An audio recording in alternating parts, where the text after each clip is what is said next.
Welcome back to 4K Tech. In this video, I'll show you how to convert an MP3 audio file into a WAV file. I'll be using my Mac and I'm going into GarageBand and I've just recorded something simple. So here I want to save it and I go to Share, Send Song to iTunes.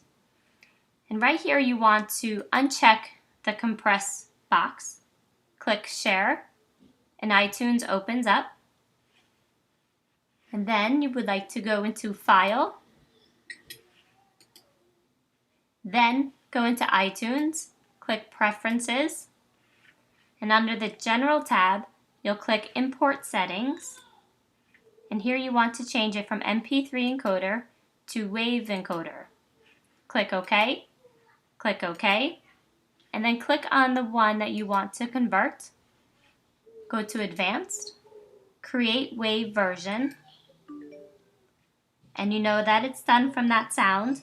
And if you also just click on the audio file and go to Get Info, here it is converted right there. There you go. I hope this tip has been helpful. Thank you for watching.